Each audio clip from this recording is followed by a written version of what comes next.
Yes, mutelevu ku Focus TV erinya ade uba force kimwe muyanja. Tuli wano side z'entunda kilomita zino n'akatemero biwerako okutuuka wano we tuli leero. Tuli ku tournament ya district. Era nga we tuli y'entunda Town Council. Ekisaawe kyabwe kye kino saawa zino omupiira oguliwo oba gwakawummulamu Mandela FC. Ngeri wamu ne ttiimu eya Butemba United.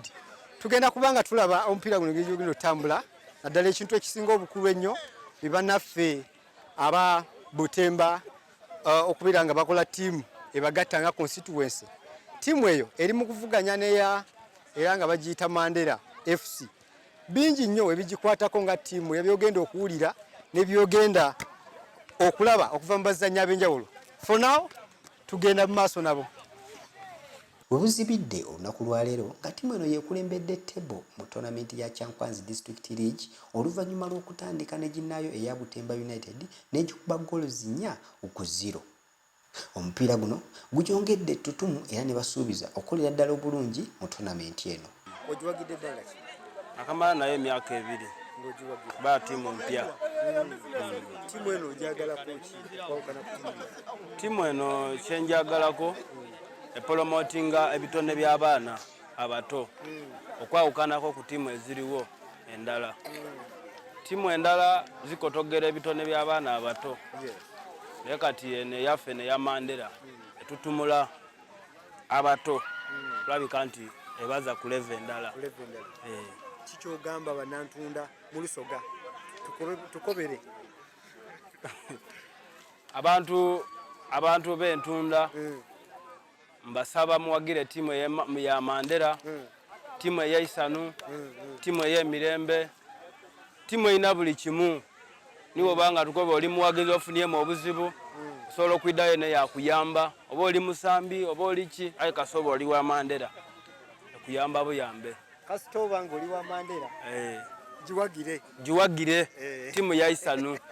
Bazaba manager abashadde mu sente nebaza n'abantu mwena mwena omuze okuwagira Mandela FC nga ttiimu Mandela tusaba obuyambi okuva mu ttiimu ennene oba mu bamanager abanene mu bagagga abanene okujja okutuyamba okutwongeramu. Okitegedde mugagga ettiimu ono akagiwagira emyaka giweze ng'ena. Myaka ng'ena. Lwaki walondawo Mandela okwawukana ku ttiimu ziri endala zonna? Okulonda Mandela nasinziira obukakkamu bwawe bwe yaliko n'omusaayi omuto nga Mandela ttiimu ya musaayi muto.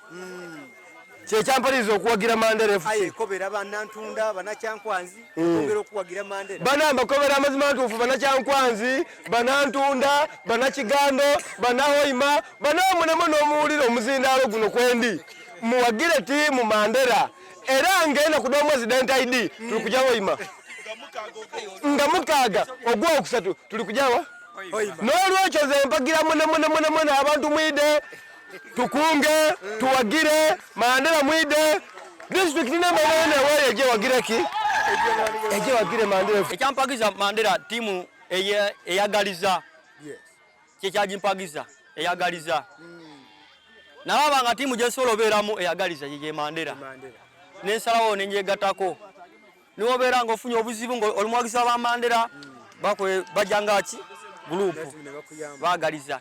Kale no kikyogamba haba nakibuga bannakyankwanzi bonna bengamba otandikira Wakiso okudda eno mujje mutwegatteko ttiimu enkubi nsibira ndi ku mutimbagano mugiraba okuva eri Wakiso the pride of Kyankwanzi Mandela FC. Of course obadde mulabi mulungi era obadde ogoberera bulungi okuva eri gye twatandikidde nga tulaba omupiira ogwa Butemba United ng'eri wamu ne ttiimu y'entunda gye tuyita Mandela FC. Ttiimu nungi sigamba nga munnamawulire nti nje mpagira naye ngamba kye balazeeko balaze nti banjawulo okulaba nti bakuba ttiimu eri United bapiikinza abazannyi ab'enjawulo okulanga abateeka ne bakola ttiimu emu. Ndi ade uba force kimwe muyanja of course Focus TV kubadde tujjukiza nti genda subscribing weyongera okugoberera olabe nga ofuna ebintu bingi nnyo okuva ekiboga Kyankwanzi Mityana ne Kasanda singo yonna wano we tuli ku Focus TV yange. For now, bye bye. Tewirabira ku subscribing ku Focus TV yange. Bingi bicha.